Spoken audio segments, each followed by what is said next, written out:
Good Monday morning and welcome to Second City Sports Zoom style. Zoom style. I am Jason Pfeiffer and we have got a full show to go with you today. We thank you for joining us. You can follow me at Truth and Reason _ on the Twitter. You can follow the show's Twitter handle at 2NDCSCHI. And I will throw it to the lineup now. But before I do, I want to bring in our good friend Derek Tate, Dtater4 at Dtater4 on the Twitter, part of our fantasy focused crew that is at fantasy focused with 2 Ds on the Twitter, joining us in person on this Zoom style show. What's going on, Tater? Well, the Tampa Bay Buccaneers got their first win of the season. The Bears are 2-0, and did we get some great football yesterday. So this Monday morning quarterback version, I'm pretty darn excited to talk a little football with y'all. Thanks for having me again. No problem. We're excited to have you. And before we get into it, go ahead, Lakina, start us off and introduce yourself. All right. You can follow me at Keena McGee on Twitter, at Keena_McGee on the Instagram. I'm Sidney Brown, a.k.a. Sid the Kid. You can follow me on Twitter and Instagram at SidKid80. Once again, at SidKid80. That's SIDKID80. That's SIDKID80. You can download this podcast on War on Anchor, which kicks you over to Spotify, iTunes, SoundCloud. Everywhere you download your podcast, make sure you download Second City Sports along with our other fine programming from War Media. Also, don't forget to download the iHeartRadio app. Once you do that, make sure you search for War on Anchor. That's WARR on Anchor. You can access this lovely program. Lamont? You can follow me at Lamont Scott on Facebook, Lamont Scott 69 on Instagram and Twitter. All right. So we have got Derek for a few minutes. So let us run the quick NFL gamut real quick. We're going to get into some fantasy talk as well before he gets out of here. But, of course, here in Chicago, boy, did we have to hang on for another win. Comeback averted by the New York Giants thanks to I don't know if you want to call it a goal line stance. I mean, they were pretty much going to score if they had any extra time left on the clock. But, nonetheless, the Bears pull out the 17-13 victory. They're going to get your reaction to it first, and then we'll go around the table with some NFL discussion. So, I don't know how much of the game you got to see, if any of it, but what was your reaction? And the Bears are probably the least impressive 2-0 team at this point, don't you think? I mean, if you're ranking them, possibly, but I got to tell you, I'll take 2-0 through the first 2 weeks, no matter how you get to that destination. And it's been an interesting way to get there. I mean, obviously, Mitchell Trubisky probably saved his starting job in week 1 with that 17-point comeback in the fourth quarter against the Detroit Lions. And really, you didn't have to deal with Saquon Barkley for the majority of this game. So you had Daniel Jones, who struggled, and really the offense for the New York Giants, which looked pretty good in week 1.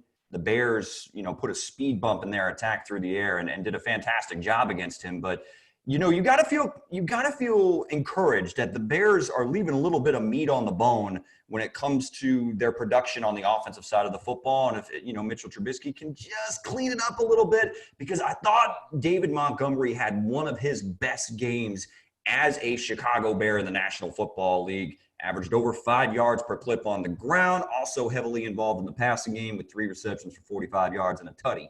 So if I'm a Bears fan, even though it hasn't been pretty, sometimes winning ugly is just the way you got to do things in the National Football League. So, 2-0 is 2-0. Sid, what are your thoughts? I'm going to play the role of a cynic/pessimist. If you want to be real about this, which I'm going to go there, I'm going to stick both my beautiful feet into the pool. The Bears should be 0-2. I'm not going to review last week's game against Detroit. We did that a couple podcasts ago. Regarding Sunday's game against the Giants, but besides looking good in that first drive of the game, which you put up 7 points, which included 4 for 4 on third down, you were inconsistent throughout the whole game. Your offense looked great in the first half. The second half, you were shut out. Mitchell Trubisky, you still had some questionable throws there, especially in that fourth quarter, where it should have been an interception, which off the deflection was picked up by Bobby Massey. He got lucky right there. On the positive side, like you mentioned, Tater, David Montgomery looked great behind the offensive line. The offensive line, I don't know, they don't get enough credit. I know they took a beating last year, and rightfully so at times, but the offensive line looked great. The running game looked great. But on the flip side, Jimmy Graham was not involved yesterday. Anthony Miller, he dropped a touchdown, which could have put the game out of reach early, but that didn't happen. On the flip side, going back to the defense, I like Khalil Mack. He finally showed up yesterday, and Robert Quinn made his presence felt yesterday playing in his first game of the season. So the problem I have with the Bears is inconsistency. And if you want to go to the next level and become a playoff team, you got to put it together for fourth quarters, because you got away with this against two bad teams. You're facing an Atlanta team who we'll get into later, but you facing better caliber teams, and you try to get away with stuff like that, it's going to come and bite you in the backside. I'll play the cynic, the total cynic for a second here. Saquon Barkley, unfortunately, ended up tearing his ACL. He's going to be gone for the year, which is such a tough break. We'll talk about all the injuries, because it seems like all the teams are snake bitten at the very least at this point this early on. But we all have our theories, so we'll talk about that in a minute. But it's sort of one of those things where he was actually running really well against that front seven. So, and also remember too, Grant Gano missed a field goal ending the first half. He was about a 58-yarder, which is sort of like kind of like right on the edge on with his usual career. You know, he's a veteran. He's been around a long time. So if they had made that and would not have had to if it gotten to the point where the Giants had the ball late and they didn't have to depend on Daniel Jones to have to score a touchdown or, lead this thing, because remember, Sterling Shepard, got hurt with a turf toe, and he ended up having to sell the rest of the game. So, excuse me here, but yeah, listen, David Montgomery looked great despite, I don't know what that was. I don't know if it was a stinger, if it was, he was able to come back and actually played a really good game. The defense made the plays late, but again, you were able to get away with this against two bad teams. The Lions, or we'll get to the Lions in a minute, and the Giants, remember they lost a couple of their top offensive guys. So sorry for not throwing bouquets at stuff that you should have done and should have blown out to really bad teams. Okay. And to agree with you, Jason, I wouldn't call them the worst 2-0 team, but I will call them the luckiest 2-0 team. They're lucky to get away with 2 victories. Yes, David Montgomery did run better. As he would have ran last year, we would have used him, but we didn't use him last year like that. To agree with Sid, Jimmy Graham, I don't know why he disappeared in the offense. Maybe he was doing too well. Sometimes I think the Bears purposely shoot themselves in the foot. Like, it was working, so we're not going to go to it. So they seem to do that a lot. So that's kind of frustrating. But overall, I wouldn't say the worst 2, but the luckiest 2. And they will not continue to win games like this when they play better teams, like starting next week. I mean, it's going to get tougher. Well, so slight correction there, Lamont. I didn't say worst. I said least impressive, and I'm gonna stick with that. they are the least impressive 2-0 team, at least at this point, in my opinion. A couple of things I want to get to too. I know we got you for a few minutes later, so we're gonna get to some fantasy talk. But a couple of things. Very lucky on that tip interception that Bobby Massey caught. But what the hell was the play call? How are you? What was it? 3rd and 1? And I think Matt called a pass play twice on 3rd down and 4th down, I believe, how that drive went. Yeah. And throwing into triple coverage. And I get agreed. Okay, I won't, not an argument there, what you said, but I'm looking at the play call, first of all. When your running game was, like we've all agreed and like we all saw, was pretty good throughout the game. David Montgomery was getting going, especially in the second half, right? But you call 2 pass plays on 3rd and 4th down. Don't get it, okay? Jimmy Graham, I agree. He had 1 catch, I think, maybe for about a 1st down. I think that was in the first half. But yeah, I mean, sort of disappeared. I'd have to look at the tape. I don't know if that's play calling. I don't know if that's scheme or what. But I agree with that. He's got to show up. But outside of the fumble recovery from Khalil Mack, he didn't really show up, guys. He hasn't shown up for a while. I'm not trying to get on him because I know he's dealing with a lot. He gets double teamed and almost triple teamed a lot. I understand that, but we need to see a little bit more of Khalil Mack making an impact. Love Robert Quinn making the immediate impact as well. But like you guys pointed out, I think that was you said, Anthony Miller 2 drops. One was a touchdown, but he dropped one earlier in the game as well that I think was a first down. But I think they ended up keeping that drive alive, if I remember correctly, anyway, in spite of that. So a lot of things to clean up from the Bears. 2-0, yes, we'll take it, I guess, right? But again, not real impressive other than that running game. Trubisky, I guess to sort of end the thoughts, yeah, could have played better. Got to be more consistent. I mean, how long have we been saying this though, guys? You know, I'm not trying to 3 years. strangle him either, but he's got to take that next step and be more consistent. I don't think, well, he could have put the ball in a slightly better spot on that Allen Robinson interception, although that was a hell of a play. I mean, the guy didn't even really see the ball, kind of stuck his arm out there and caught it. That was a hell of a play. So, but could have placed that ball a little higher for Allen Robinson, and the other interception was a tip. So other than that, don't want to split hairs with Trubisky either, but 2-0, we'll take it. It won't work against Atlanta next week. So let's broaden it out to some NFL discussion and get into some fantasy with Tate before he goes here. Obviously, other than the Bears here locally, it's all about injuries in the National Football League. And Tate, give us your reaction to that and some of the other results of the league from yesterday. I've never seen anything like this. I mean, if basically the first 5 or 6 picks of most fantasy drafts, they're on the shelf. I mean, Michael Thomas from week 1. Now you got, man, Saquon Barkley, who, you know, tore his knee up. And you just got to feel for him, man, because he's a generational talent. Like, I love watching him play, regardless of whether I'm not a Giants fan, but I'm a fan of Saquon Barkley. So then you got Christian McCaffrey, who's going to expected to miss multiple weeks with an ankle injury. And the list goes on. Raheem Mostert's dealing with a knee sprain. Cortland Sutton, you know, finally, you know, made his 2020 debut. And as soon as he made his debut, he's out now with tearing his knee up for the Denver Broncos. Drew Lock got hurt. Jimmy Garoppolo got hurt. I mean, if I were to sit here and list them out, the sun would set on today on how many injuries there were. It's wild, but you know, there's certainly now, if you're a fantasy football aficionado, whenever there's injury, there is opportunity. So you just got to locate where those backups are and also make speculative ads like, you know, like somebody like Devonta Freeman. He's already been visiting with multiple teams. He's visited with the Philadelphia Eagles last week and just so happens to be in the Northeast when Saquon Barkley is now out for the year. He is expected to meet and work out for the Giants. So someone like that, you go and pick him up, stash him on your bench, and whoever he lands with, he probably gets an opportunity sooner rather than later. Yeah, Tate, I want to ask you about Tyler Higbee, the tight end from the Los Angeles Rams. 3 touchdowns yesterday at Philadelphia. Where did that come from? And can you depend on him for the rest of the season? The answer to that is absolutely yes. So Tyler Higbee is, I'm glad you asked me about him because I actually got to announce his high school football games back in Tarpon Springs, Florida at East Lake High School.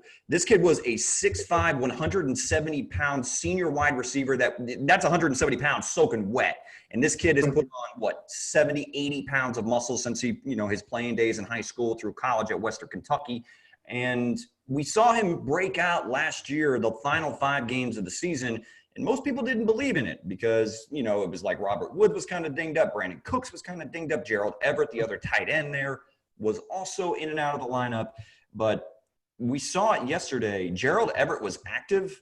Tyler Higbee just feasted on this Eagles defense. 5 receptions on 5 targets, 54 yards, 3 tutties. Tyler Higbee is going to be a huge part of this offense moving forward. Don't expect 3 touchdowns every week, but do I think he's going to be a top 6 tight end for the rest of the season? Yeah. Just to update on Cortland Sutton, Ian Rappaport's reporting that he did in fact tear his ACL. So there's another fantasy casualty. Now, with Mostert gone, because I actually had him in my league, Derek. What other running backs out there that I can get to put on my team? Other running backs at this point, hopefully, if you've seen how things have played out there in Miami, it's actually been the Myles Gaskin show. Like, I know that's a way off the radar. Do you really want a Miami running back? But if you're desperate and you have someone like Saquon or Christian McCaffrey or Raheem Mostert, who's probably going to miss a couple weeks, I mean, you got to do something. You got to start somebody, right? So I would go and get Myles Gaskin for the second straight week. He's led the Dolphins in touches and snaps out of that backfield, even though he's gotten vultured from somebody you guys are familiar with, and Jordan Howard down there in Miami. Howard only played 8 snaps, but of course punched in a goal line touchdown. But everything else has been pointing towards Myles Gaskin actually being the back to own there in Miami. Lamont, you got anything? Yeah, I was going to ask him, with the emergence of Justin Herbert in San Diego, should someone use him or try to pick him up? Or what do you think will happen with him going forward as far as fantasy league goes? You got to be very encouraged by your boy Justin Herbert's debut against the defending Super Bowl champions there in Los Angeles. I thought he was effective. I thought that you saw some flashes of his athleticism. Make no mistake, this guy is he is a dual threat quarterback fit for kind of the young wave of mobile quarterbacks in the National Football League. He fits that mold very much so, and really it's kind of an unfortunate set of circumstances that what happened with Tyrod Taylor this weekend. I believe he had breathing complications, if I'm not mistaken, which actually led to Justin Herbert getting the surprise start. But, you know, it's a next man up type of league in the NFL, and he was ready for his opportunity. He shined out. I would definitely go and pick up Justin Herbert and see how he progresses, because it was a very encouraging debut against, the defending champs. Okay. Sticking with that. Oh, go ahead, Sid. Okay. Sticking with the quarterback thing, Tater, I've been telling any and everybody who will listen to me that Kyler Murray of the Arizona Cardinals would be a top 10 fantasy quarterback. In 2020, through the first 2 games, he's been on fire. Do you see him getting even hotter as the year goes on? This is a machine they have going down there in Arizona, and I don't see it stopping. And you look at their schedule upcoming, whoo! I mean, Kyler Murray is going to eat against opposing defenses. I expect Kenyon Drake to be a little bit better, but boy, you see what a difference. You see how bad this trade was in retrospect, with getting rid of DeAndre Hopkins for the likes of Deshaun Watson and adding him to the likes of that pass-catching group in the air raid offense there in Arizona. But make no mistake, as great as DeAndre Hopkins has been through the first 2 games, it's been Kyler Murray, man. I mean, this dude did it against the 49ers defense and then a Washington football team unit up front that sacked and harassed Carson Wentz 8 times in week 1, and he just shredded him and lit him up. I mean, Sid, I expect more of the same and even probably better things to come from Kyler Murray. The only guy that I'm also juiced up about under center for like a breakout candidate through the first 2 weeks, Josh Allen there in Buffalo. He has just been – him and Stephon Diggs have clicked like that pretty darn quick. So those 2 young quarterbacks, both mobile guys with cannon arms, lot to love moving forward for those 2 guys. Yeah, Tater, 2 bad trades, right? I mean, from Minnesota to Buffalo, whoever authorized that needs to be fired in Minnesota, and Bill O'Brien definitely needs to be fired down in Houston. We've had many a conversation about that on this show and on our show, Derek, so I won't get into it. That's a long story. But you see the results, the immediate results of those trades. So glad I picked up Kyler Murray. I didn't start him this last week, though, because of the matchup, but I will be going forward with him. I'm loving the way he's playing down there in Arizona. Unless you have like Russell Wilson or something, I think he's like a must start, man. I had Big Ben in week 1. I went with him again in week 2. Again, I was trying to play the matchup there. I'm still good. My opponent's got 1 more guy to go, but that's a tight end, so I think I'm good for this week. But Kyler Murray going forward, no doubt about it. Okay, so let's see, where was I going? For week coming up, fantasy wise, what are your breakout players? Who do you hate? Who do you love? Real quick, I know we only got you for a few more minutes. No, I mean, I can hang. I'm having a lot of fun talking football. I don't want to go right now. I'm already texting the folks that I got to go. I want to stay and talk a little bit more football. But so for this upcoming week, I mean, in particular for week 3, we already talked about Tyler Higbee. The one thing that the Buffalo Bills, their linebacking group is decimated by injuries.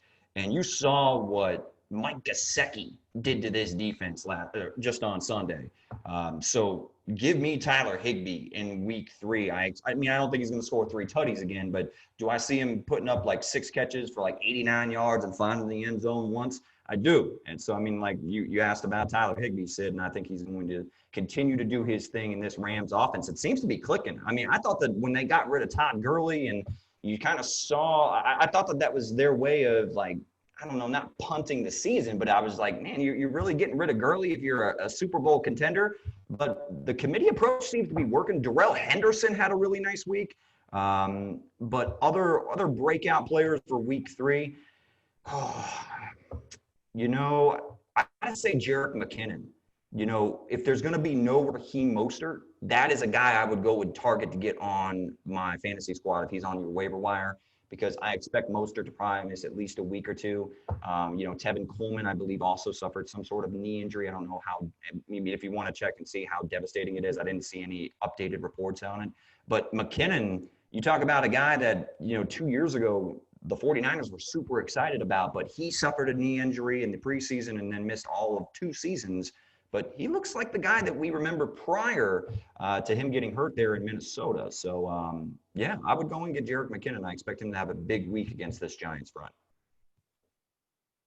All right, so since we got you with us, Derek, how about, okay, let's all do our studs and duds for you. Okay. Start. Go ahead.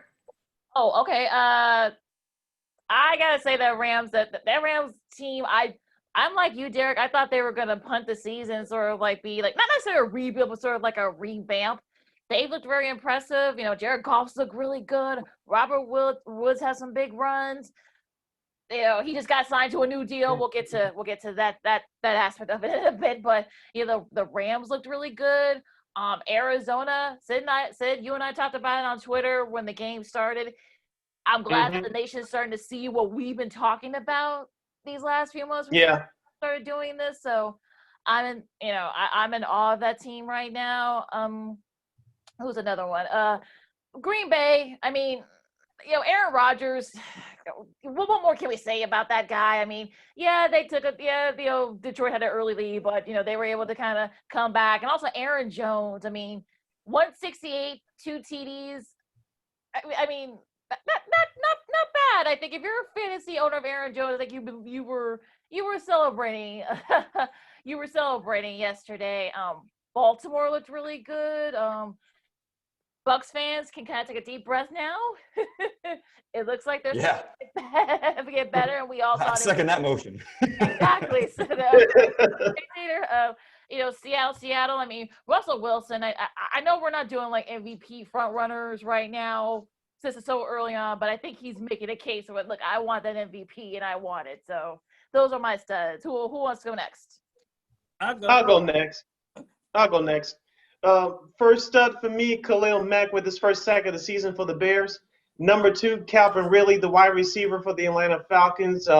They ran roughshod over the Dallas Cowboys in that first half. Also, another stud for me will be Justin Herbert. Got the last second start for the Los Angeles Chargers. He did very well. We'll get to our duds in another time. So I got plenty of duds, but I just want to throw a few studs out there. So those are my studs for now. The studs, I'm going to go with Justin Herbert. Yes, Justin Herbert, definitely. The kicker for the Dallas Cowboys, the watermelon. Greg Zuerlein. Hey, it worked. It looked good, and they might start using it in the NFL because it actually looked like it can work. So I'm going with that play. And like you say, as far as the duds, I mean, the Bears' offense was my dud. You can take the rest of them, but their offense in the second half was my dud. And Atlanta Falcons, yes, the Atlanta Falcons coaching staff. So that's about where I'm at with that. We'll get to Atlanta. We'll get to Atlanta in a minute. Go ahead, Jason. So okay, I'm gonna do the studs, and we'll get to the duds. I think Tater may have some studs. Maybe we'll get to that too. But for me, big stud, and we talked about him, and I'm not trying to be a homer here, but David Montgomery, productive day. He was useful because he was being used. I know that may sound redundant, but I mean the guy is a talented back. He can run it, he can catch it. Caught a touchdown. And I just loved his performance, especially in the second half. Without that neck stinger, it could have been a bigger day possibly. Deontay Johnson, I believe is his name, from Pittsburgh, wide receiver opposite Juju Smith-Schuster. 6 catches, 92 yards, and I think 8 touchdowns. I think if not 2. But also becoming maybe the number 1 target. I mean, I'm not sure. I know Big Ben likes to spread it around in Pittsburgh, and I still like Schuster at the number 1 slot. But Deontay Johnson, big day from him. Let's see. I think I've got one more stud. Josh Allen. Yep, I know you talked about him as well, Tater. But yeah, over 400 yards, 4 touchdowns, and that Buffalo Bills offense is starting to hum. And who would have thought that was an actual accurate statement, like even last week? I mean, you kind of knew that Josh Allen had the talent to be like a poor man's Cam Newton, but he is coming of age very quickly. And if he in both games to open the season, now granted, again, their competition to start the season kind of similar to the Bears. I mean, they've looked good, so you know what? Wins are wins, and you got to be encouraged from what you've seen from Josh Allen, the numbers that he's putting up through the air. Very, very, very impressive. I actually want to give a shout out for a stud in a losing effort to Cam Newton. Look, Cam Newton, 2 weeks in a row, he's had 2 touchdowns on the ground, led the team in rushing again there in New England. But he also threw for 397 in what was a shootout against a red-hot Chef Russ Wilson there in Seattle, who is just cooking. 2 weeks in a row. I mean, he's thrown, 9 touchdowns in the first 2 weeks? It's absurd. But Cam Newton going tit for tat with Russell Wilson, and I was banging the table not understanding why Cam Newton couldn't get a job in the offseason. We found out now this man is healthy, and everybody was making a mistake by passing on this man. So Bill Belichick, it works out again in the New England favor, and you just got to be encouraged from what you saw in Cam Newton. And my dud of the week, I mean, you can find Will Fuller's face on the side of a milk carton. Where was he? I mean, dude, you have a chance to be that guy now that DeAndre Hopkins is no longer with the team. Deshaun Watson needs you to step up. And where are you at, dude? Like, no catches, goose-egged in a game where the Houston Texans were playing from behind again from the jump. So Will Fuller, man, just made very, very disappointing in week 2. Bonus stuff for me, Harrison Buckner from Kansas City. He hit like 57-yard, field goals in Los Angeles like it was nothing. Anthony Lynn took the timeout, and you know what? I'll just kick another one. Just absurd. And one of the best. I got a bonus stuff for you. For me. Adam Lynn, he had a good game plan against Kansas City. He might have opened up some doors and some other people's eyes to how to beat up on Kansas City. So Adam Lynn and that defense, me calling them San Diego again, that defense is I think he deserves a little credit for that.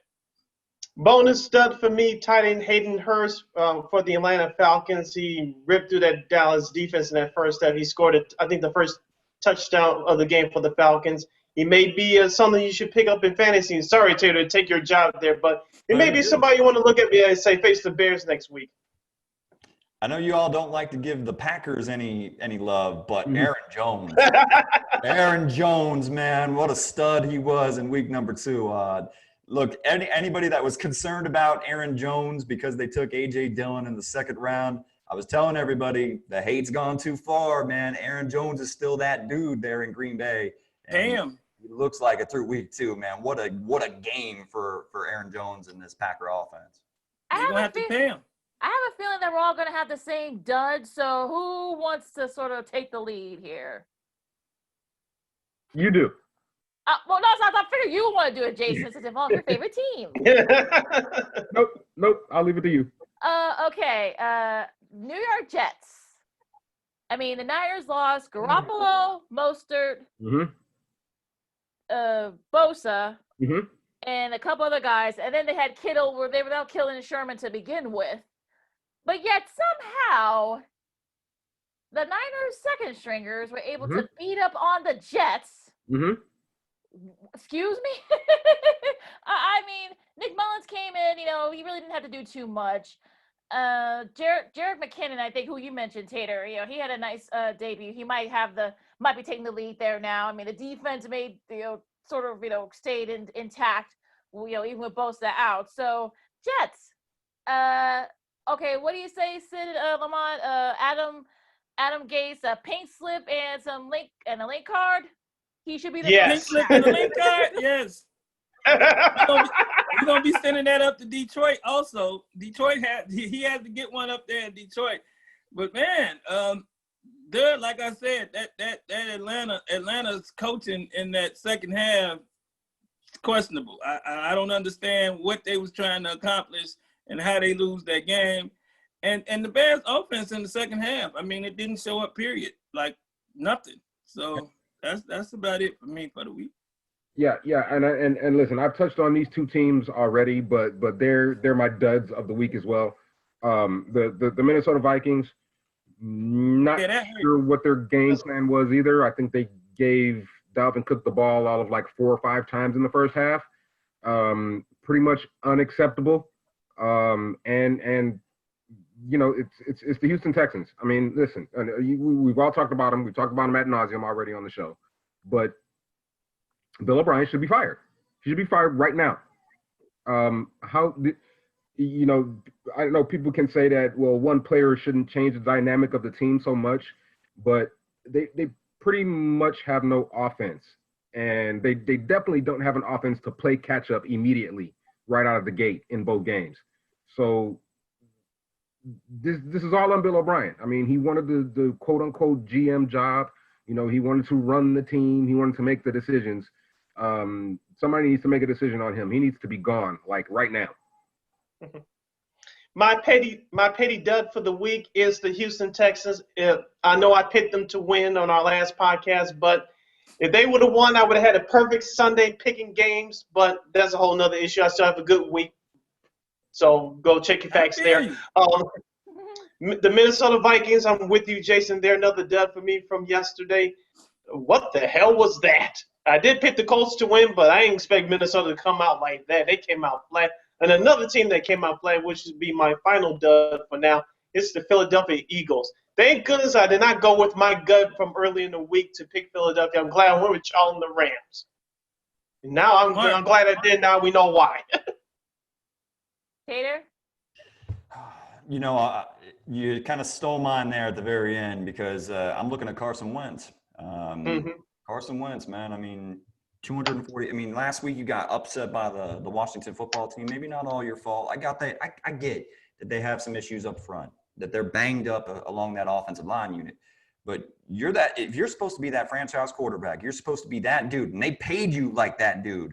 It's your job to overcome, you know, some adversity. And you, like, really, last year you had the excuse too because his receiver group was banged up big time towards the end of the last year. But I mean, right now they add in Jalen Reagor. You got a healthy Deshaun Jackson. You got both tight ends who are arguably top 10 options in Zach Ertz and Dallas Goedert. And you got Miles Sanders back, who had a nice game outside of a fumble to start things off there. But, I mean, you know, Philadelphia, they're in an 0-2 hole now. And, I mean, this is still a very winnable division where the Dallas Cowboys, it took a crazy comeback against the Atlanta Falcons, who went full-blown Atlanta Falcons and just gave away a huge second-half lead.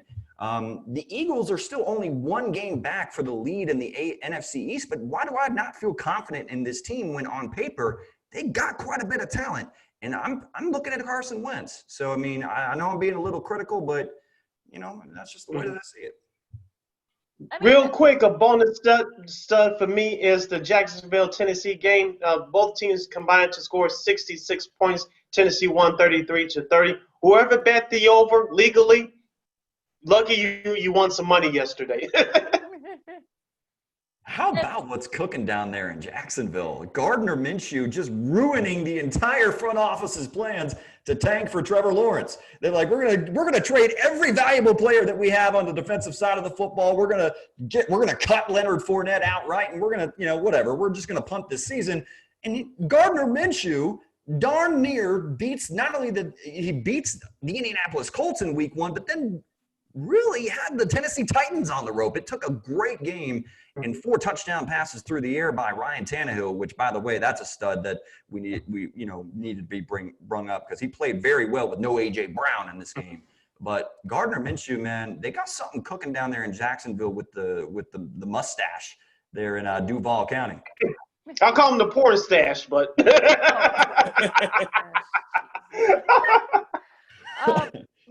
Bonus dud for me. You guys covered it. The Atlanta Falcons. No one knows how to blow big leads like the Falcons, right? They're teams were 440-0 when scoring 39 points and no turnovers since 1933, since the league's been around. But Atlanta found a way to change it. And what were the hands team doing? It doesn't have to go 10 yards. You guys are the hands team. You don't have to wait to go 10 yards. You can get in there. Micah Hyde, when the Dolphins were, very close, made it close, sort of like, they need an onside kick. He showed you for the Bills. He showed you why. He showed you how to do it. It's that easy, guys. Come on now. Really, Atlanta? It won't blow a lead next week. Speaking of Atlanta, not Atlanta, but Lamont, I want to ask you this question real quick. Dick Stockton, stud or dud from yesterday? Did you catch any of that Washington-Arizona game? Yeah, I caught a little bit of it because I was going back and forth with that other one. I mean, I'm gonna give him a incomplete. That's what we gonna say this week. Incomplete. I will give Herbert a bonus stud for me in a losing effort. He looked really good. It's like he's gonna be the guy because Let me ask you a question. Do you think Tyrod Taylor gonna get back on the field? He's week to week, so it's gonna be hard because I think they say he's having breathing troubles near I think in the chest near the rib area, so that could get very iffy. So this could be Herbert's not maybe team for at least for now. Yeah, I think it's gonna be his team for the rest until he get hurt. God forbid he doesn't, but I don't see Tyrod getting back on the field. They happy with him being a backup. They are paying him to be a backup. They're gonna go with their golden boy. Yeah. All right. Anything else? What did you guys think about? I heard some people were saying, "Sid, now you and I and Kyle, we talked about this during that late afternoon game." CBS, here in Chicago, they showed that Chiefs Chargers game, and of course you had the Ravens and Texans game. That was the other late game. They actually sent Jim Nantz, Tony Romo, and Tracy Wolfson over there to that game. But then we had Kevin Harlan, Trent Green, and Melanie Collins in there. So I was fine with that. What did you guys think about that? I'll start. Tony Romo, does he work for Kansas City or does he work for Patrick Mahomes? Because every move he makes, everything he say, he puts him on such a high pedestal. Like I was watching it, and I was like, he was even making Jim Nantz into a homer. That's crazy to say, but yeah, Tony Romo was rubbing me and he has done that a few times. But yeah, so yeah, since you brought it up. I mean, being a former quarterback, Tony Romo likely just as envious and jealous of what your boy Pat Mahomes does on a week-to-week basis. So he's sitting there just man crushing. But you're supposed to be objective when you're. He's not. He's not, and I'm okay with that actually. Y'all ever catch when he's clearly thinking while he's talking, and he just comes out with the yeah. He gets about 3 of those a game, and I'm just like, oh, Tony, just mute yourself. Just silence is golden sometimes. But no, I mean, I love the job that he does. I mean, clearly he understands the game at a high level, and when he will literally call out whatever the concept is or play pre-snap, I mean, it's quite impressive what he does, and it's almost like he could be a defensive coordinator or something like that. That's how well prepared he is, heading into every one of the games. You see how he was breaking down that triangle and drawing the triangle on the screen? He was like, see, go right there with the ball. Go right there. I'm like, yeah. Look, I mean, that actually ended up being a better game, so maybe there was a reason. The Chiefs Chargers game actually ended up being the better game, so maybe CBS knew what they were doing, what they were talking about. Yeah, well, I mean, the thing about Tony Romo that I love is the insight. I mean, he sees things, and I know it's due to his preparedness, but I mean, he sees it like a quarterback and calls it like a quarterback. It's pretty enjoyable to watch. But yeah, I mean, I didn't have any problem with it either. Like you said, it was the better game, so it was no problem for me either. Anything else before we move on to Monday night? I may have to sign off here, but again, thank you all for having me. And I know I'll leave you all with this. that Chargers unit defensively, that was no mistake, putting a speed bump in that Kansas City offense, man. They got some of the best cover corners, man-to-man, across the board in their nickel packages. And this is without Derwin James, like an all-pro safety. So keep an eye out for the Chargers for the rest of the year. But I just want to say thank y'all. It's good to see y'all Good to again. see Having you, a man. little Yeah, Monday morning. Don't be a stranger. Thank you. Thanks, Tater. We'll have to do it again sometime soon, okay? Absolutely. See you guys. All right, see ya. All right, Tater. Stay safe. That was Derek Tate at DTater4 on the Twitter and part of the @Fantasy Focused crew with 2 Ds. Give him a follow on both fronts. And we should have a new episode of the Go Route coming this week, and you can also find that wherever you get your podcasts. So as we end this football discussion power hour, what are you guys looking forward to on Monday night? The Saints beating the Raiders. Is You Michael should have Thomas? known. You should have known. Well, yeah, we knew should know that that already. from you. If Mike Thomas plays but he's not 100%, look, I picked the Raiders. I'm going to stick to it because I just, I just don't trust those high ankle sprains. And plus, Carr looks really good. Jacobs looks really good on offense. I mean, I think the Raiders will turn off the upset. What'd you say, Lamont? He's gonna show up and be a decoy. They're gonna run a package they're gonna use Kamara out the backfield as a receiver more, and Thomas gonna be a decoy. I hate to give out the game plan so early in the day, but that's what's gonna happen tonight. I mean, the stadium should look nice and Raider Nation and all of that, but they won't win tonight. Lamont, put the liquor alone. down. Lamont, put the liquor down first of all. Number 2, as I said in our last podcast when we did our NFL picks for week 2, if you're the Raiders and head coach John Gruden, what's the number one thing to keep your the opposition defensive unit on his heels? Pound the rock. Pound the rock. You're going to see that tonight with Josh Jacobs. And if you're the Raiders for the defensive unit, I know their defensive front is not that great, but if you could get any pressure on Drew Brees and cause some turnovers, you'll be in a better position to win the game. I'm still going to stick with my upset pick on Oakland. If they do those 2 things, they should be able to win tonight. Yeah, for me, I kind of think this game might be low scoring. I actually can't remember what I picked, and I know that's horrible to say. You picked the Raiders. You picked the Raiders. I picked the Raiders. Okay. I was alone in New Orleans.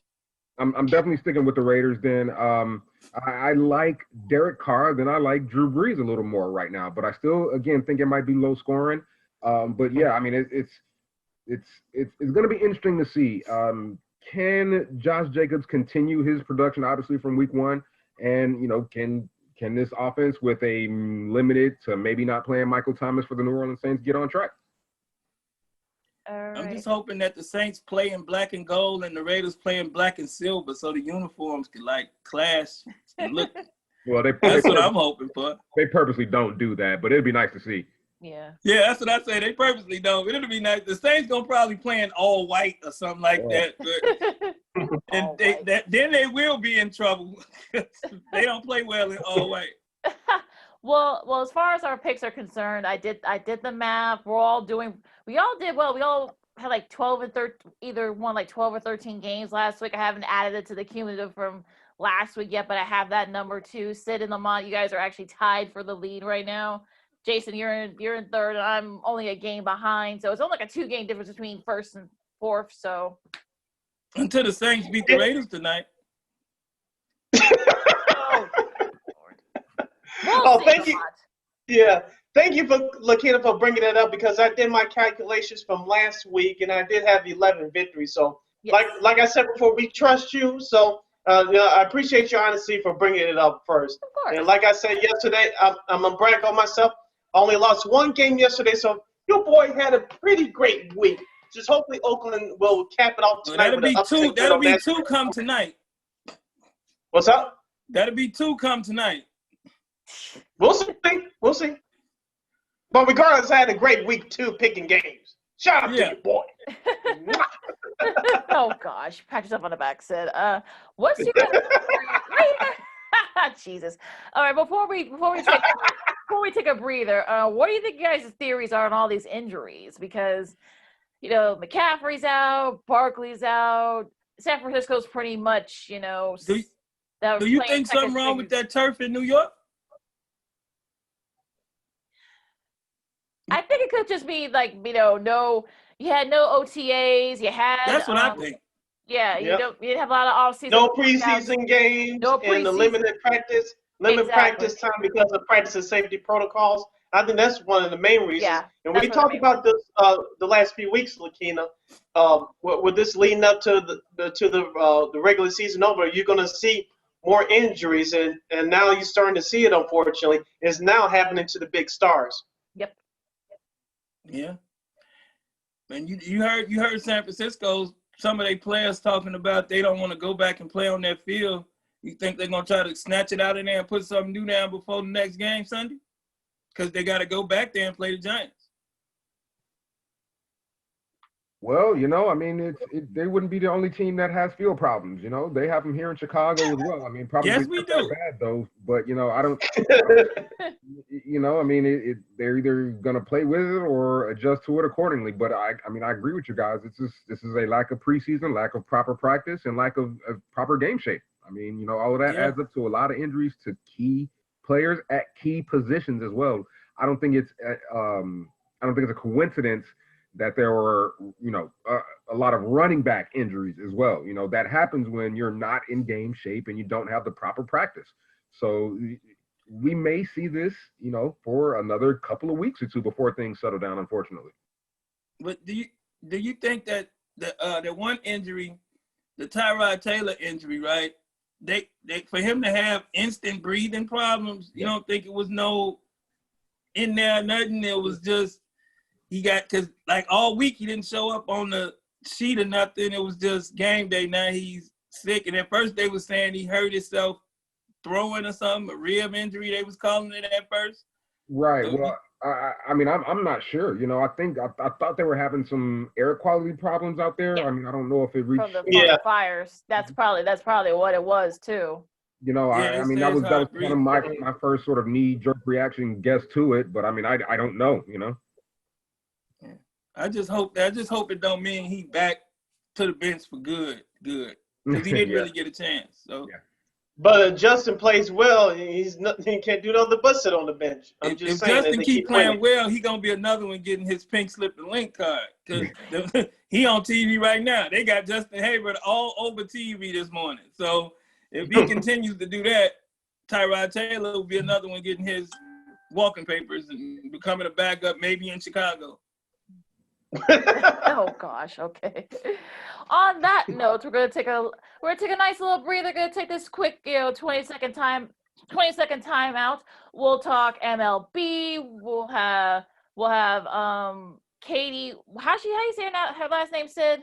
It's Katy Winge. She's the host, reporter, and analyst for the Denver Nuggets for Altitude Sports. She's gonna hop on with us to kick off our next segment, talking about the NBA's Western Conference Finals between the Denver Nuggets and the Los Angeles Lakers. And what the heck were they think was Jurgen thinking not guarding the inbound last night? We'll talk to her about that. Also, we'll talk U.S. Open and a big star emerging, and a whole lot more. So come on back. We'll be right back with more Second City Sports Zoom style. Zoom style.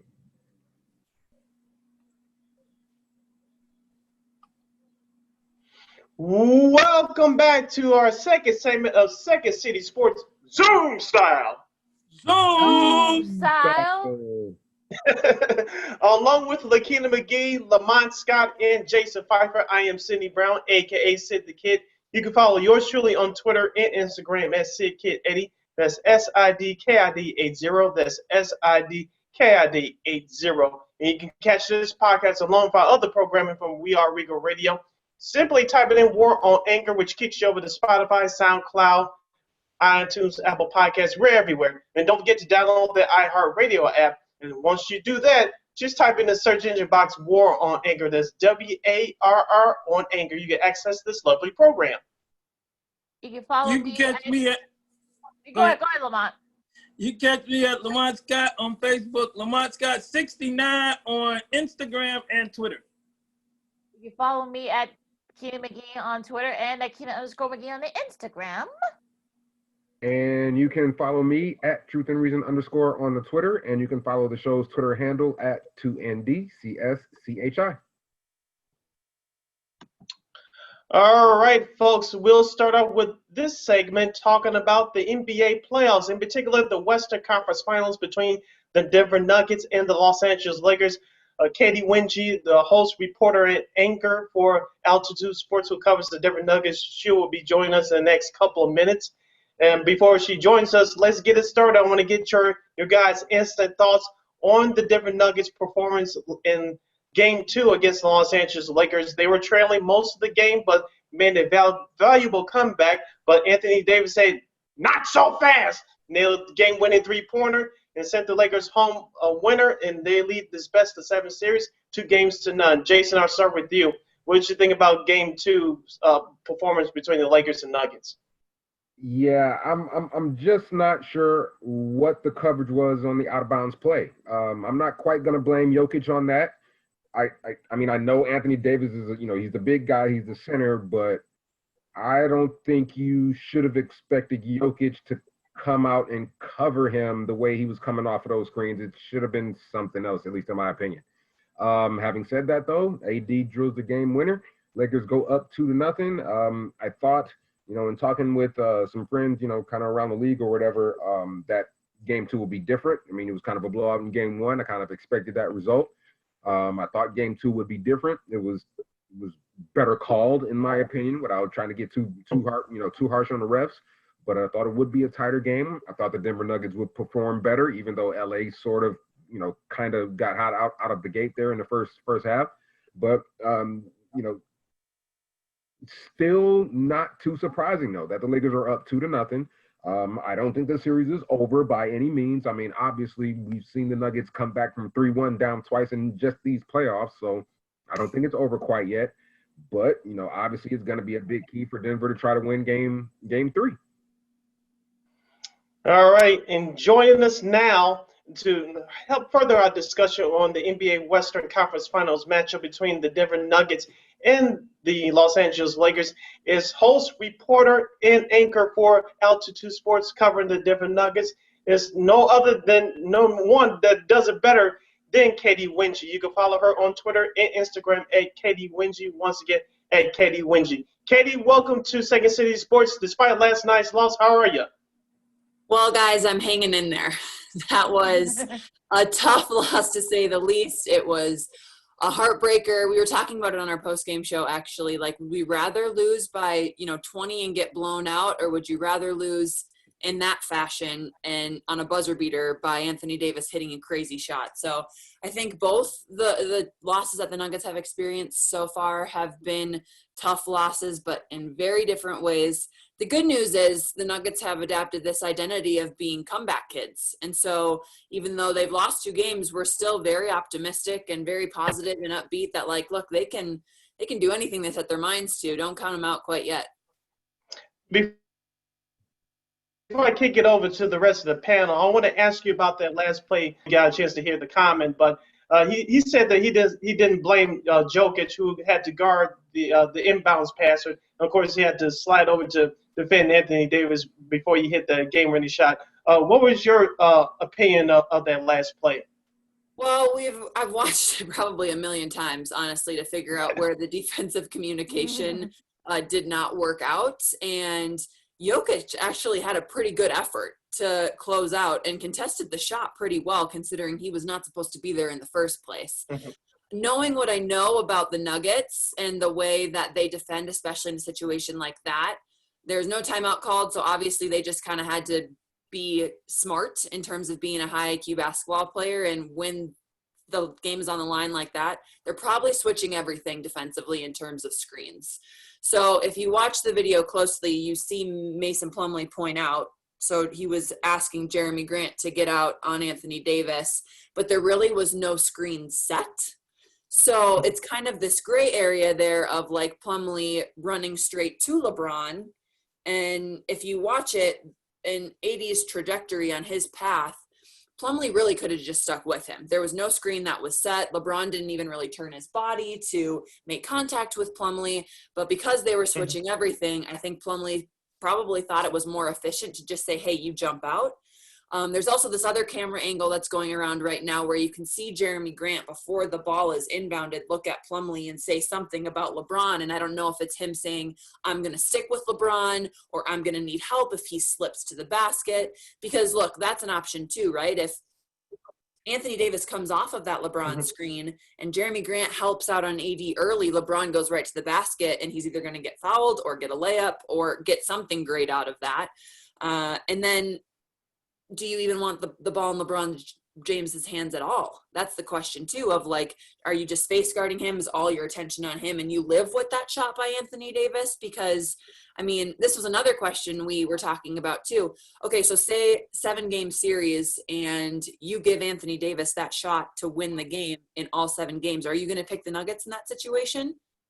Maybe you would. Like, that's a pretty low percentage shot for AD, and the way that it was contested was pretty good by Nikola Jokic. So obviously there are a lot of moving factors here with that play. I'm bummed that we don't have any media availability today, because I would have loved to hear the team talk about it. And tomorrow it's kind of like a false narrative almost going into game 3. It doesn't really matter anymore. So I don't know if we'll touch on it again, but I do think there was some sort of miscommunication there, because there was no screen set. There was no clear, this is what we're doing, this is how we're going to handle it situation. And when you have LeBron James and Anthony Davis in a late game situation, pick your poison. Pick who you want to give the ball to or give it up to, and make the best of it, I guess. Jason? Yeah, I mean, that was kind of echoing my sentiments right there.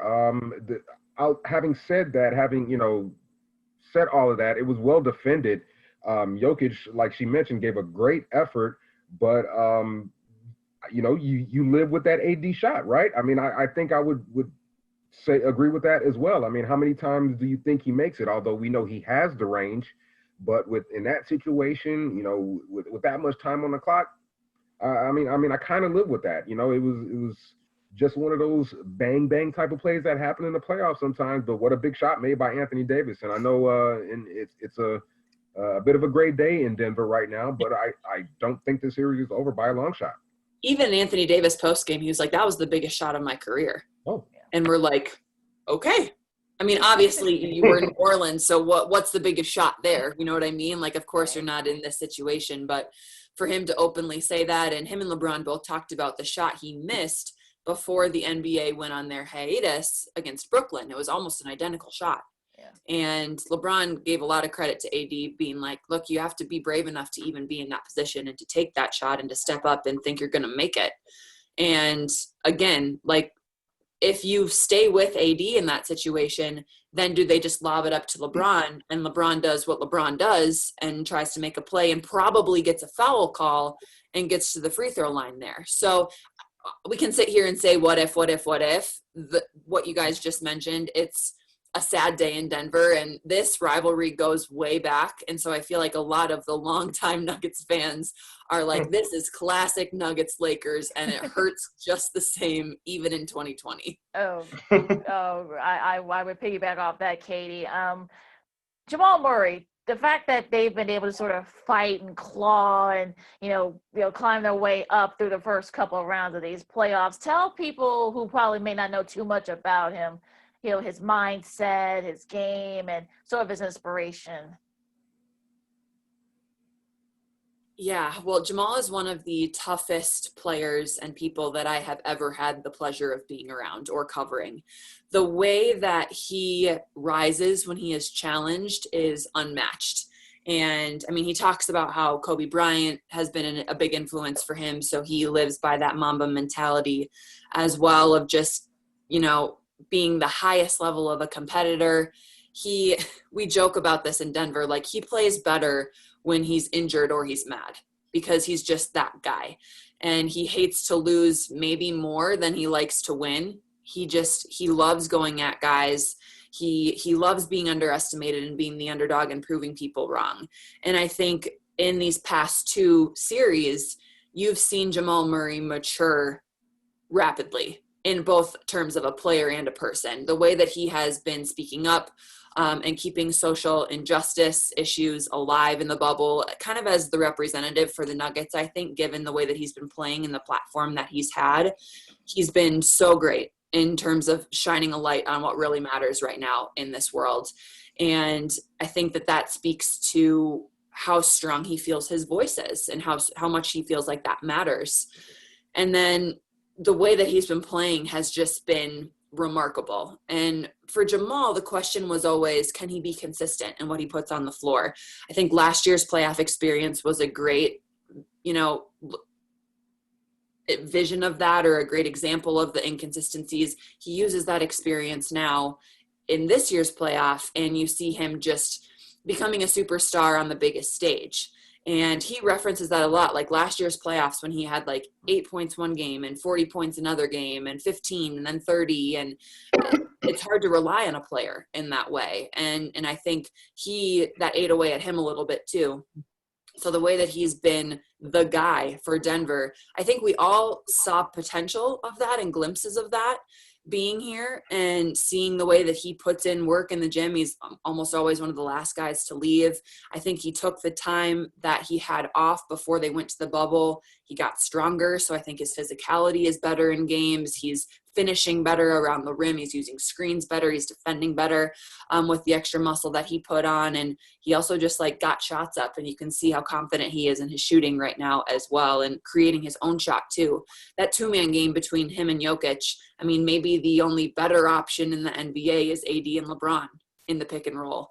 So I think that they've been using that a lot. Jamal has gotten really smart in that situation of when to make the pass to Jokic and when to make a shot himself or take a shot himself. And he just has been invaluable for Denver the way that he's stepped up. It's been so fun to watch him shine on this stage. I just pulled up a tweet because I just saw this earlier. It's from John Hollinger.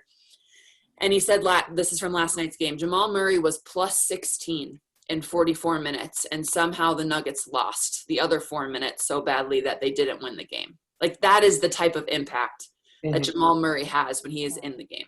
It's crazy. Wow. Lamont? Katy, question. Do you think that Coach Malone has figured something out going forward? I mean, that loss, it hurt. It's behind him now. Do you think they found something going forward that he can use as far as with Jokic and Murray going forward that can beat the Lakers maybe in this game 3? Yeah, I do. I think that we're seeing the building blocks, right? Like the progress. The first game, okay, we thought that we knew what was coming, and what we got was an awakening in a lot of ways of okay, this is what playoff Laker basketball is going to be like. This last game, we saw the Nuggets clean up a lot. I think they looked a lot better in terms of the way they were scoring, the offense that they were running. The turnovers were still absurd. They need to do a much better job of taking care of the ball and not giving the Lakers extra possessions because they're too good. You just can't award them that and give them multiple opportunities. That's the same with second chance opportunities too. I think in that game, 16 points off of offensive rebounds, and that just you can't allow that to happen. I know the Lakers are one of the best in the NBA at doing that, but you got to limit them in some way.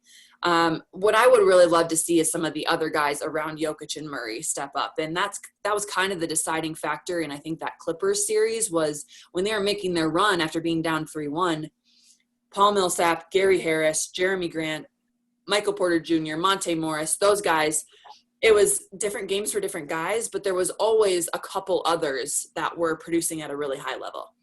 And we haven't seen that yet against the Lakers. It's really just been Jokic and Murray given everything that they have. And I think they need some sort of supporting cast in a way, higher production for them to really be successful. I do, though, think that the Nuggets have more mad, obviously, for that loss. They're going to just have something to prove here in Game 3. I think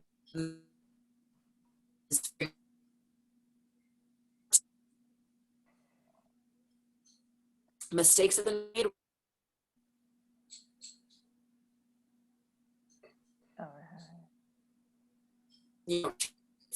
Better execution and figuring, cleaning things up if you're the Nuggets and being sharper, playing your style of basketball.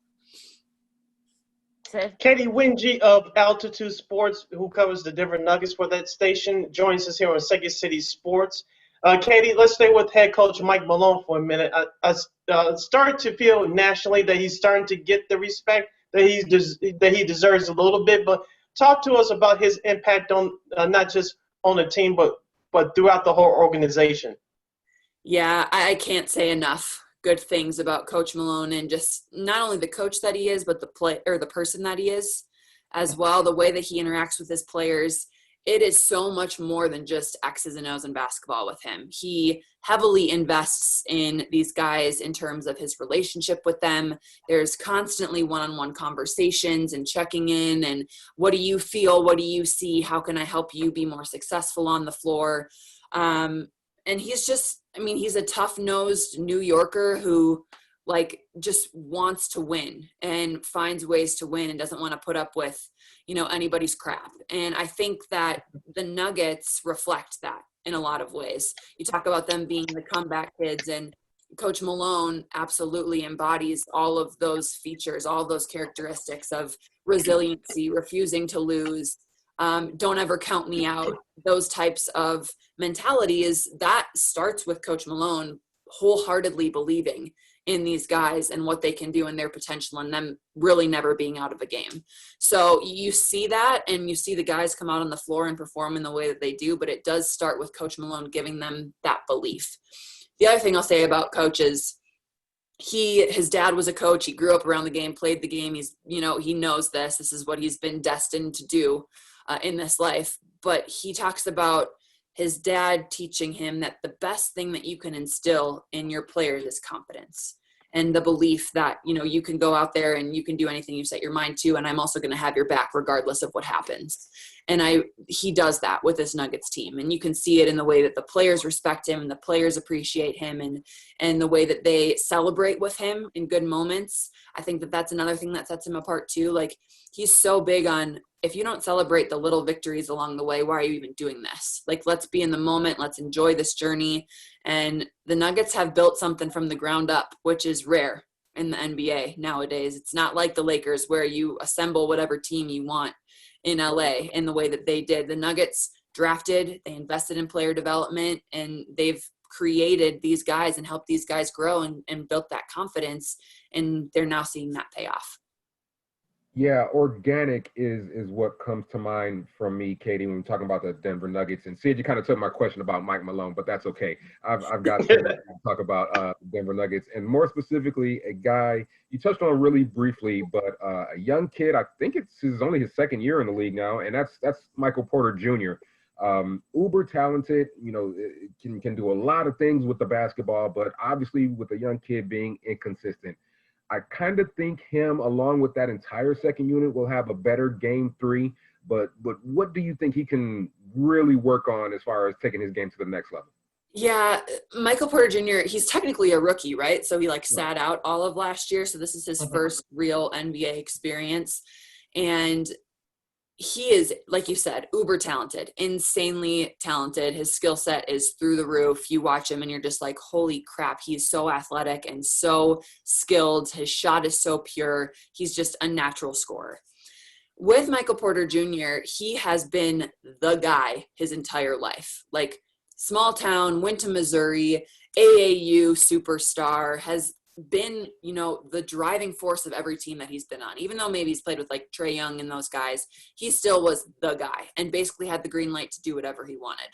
And so I think getting to the NBA and healing and getting in a position where he actually has some real playing time now, which shout out to the Nuggets strength and conditioning and training staff for getting him healthy.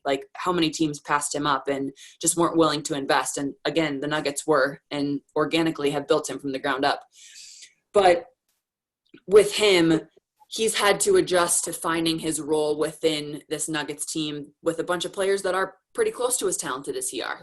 Jamal Murray and Nikola Jokic are insane talents, and that's who the Nuggets have invested in, and they will go to them in a lot of situations, in most situations. And so Michael Porter Jr. expressed some frustration with this in the Clippers series, saying, I didn't really touch the ball as much as I would have liked to. That kind of went viral. It was a national story. And of course they're going to go to Jokic and Murray, but Michael Porter Jr. is so talented in terms of scoring that I think everyone would like to see a couple more sets run for him. But the thing that I love about his game is he doesn't necessarily need plays run for him. Like, his rebounding ability is so natural. He can crash the glass and score some easy buckets in offensive rebounding situations. And he cuts so well to the basket. And when you're playing with a passer like Jokic, I mean, think of the opportunities that you have as someone who cuts really well and is smart in terms of their movement on the offensive side of things. And Michael Porter Jr. has been able to take advantage in that situation too. So for him, I just don't want him to settle. I think that that's a huge step in his progress. And when he comes off the bench, he knows he needs to produce. But when he comes down and obviously he can hit that three in transition whenever he wants, or that pull-up jumper, but like, get to the basket first, get to the free throw line, crash the boards, do the little things. And then when you're in rhythm, look for your 3-point shot. If your first shot that you come in is, just a pull-up three right away, if it goes in, great. Like, he's such a confidence kid that once he sees the ball go in, it's like, watch out. But if he misses that, then you have the potential of going like 0 for 6 because he just wants to keep shooting that same type of shot.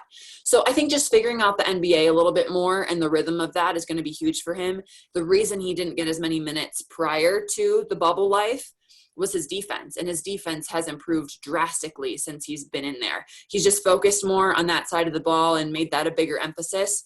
I think he knows that directly relates to his playing time. And so he's like, okay, if I want to play, I got to play defense. And Coach Malone is a defensive minded coach, and he thinks it starts on that side of the ball. So Michael Porter Jr. can't be a liability in the way that he was early on and in the season too, where teams would literally say, how do we get him in a mismatch situation? How do we get him guarding the ball so we can take him to the basket?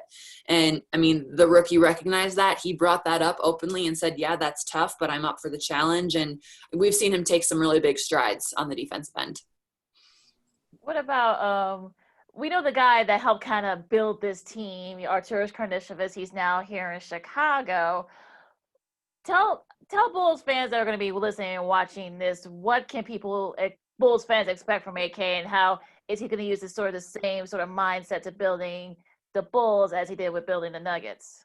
Let me just tell you guys how much of a gem you have in AK, because he is one of my favorite people. I was so sad, but also so happy for him. He's so deserving of this opportunity, and I think that the Bulls are in such good hands with him being in charge. Absolutely, I think you can expect something similar, but AK is just such a smart basketball human being. He's got all the connections in Europe. He can see talent and see how he can develop talent better than anybody that I've really ever talked to, and has learned so much, I think, from like Tim Connolly and working in the Nuggets front office as well. So I have the highest expectations for him in Chicago, and with the history of that franchise and what that city expects, I think he recognizes that and is totally he's going to live up to all of that and to what basketball means to the Windy City. Heading down the home stretch with Miss Katy Winge of Altitude Sports, who covers the different Nuggets right here on Second City Sports. Katy, last question from me. Looking through your background, you were born and raised in Minnesota, but you have some Chicago / Illinois ties. We are, just in case people are listening to this podcast for the first time, we are Chicago-based, but we do talk national sports. You do have some Chicago ties here. Talk to us about your journey through your time here in Chicago in the state of Illinois, and what made you into the person you are right now, holding that position with the Denver Nuggets. Yeah, I'm so glad that you asked, because I spent a lot of time in Illinois. I did my undergrad at Illinois State, where I played basketball there. I was a Redbird. Go Redbirds. Shout out to any Redbirds. Yeah, pretty cool. All 4 years there in Bloomington Normal, and really enjoyed my time there. I actually double majored in marketing and broadcast journalism, so I went through the journalism program and TV 10 and all of that at Illinois State. And then worked a little bit after that in local TV, but then decided I wanted to get my master's in sports journalism and applied to Northwestern's program and got in. So I spent a year downtown Chicago and in Evanston, kind of back and forth, working through that program. And after that, that led me to my job with the Nuggets. So I absolutely loved my time, especially in Chicago. I mean, Chicago is one of the greatest cities in the country, I think. And J.A. Adonde was the program leader when I was there, and he kind of took all of us sports people under his wing and helped us get started. It was the first year that they actually had a sports cohort in the journalism program at Medill. So I'm a proud founder of that. We're one of the first people to go through that program.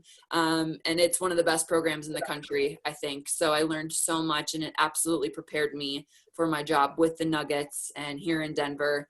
Can't say enough good things about that. It just was it helped me grow into the journalist or the entertainer that I am today. A little entertaining aspect of it. You gotta love it. Yeah.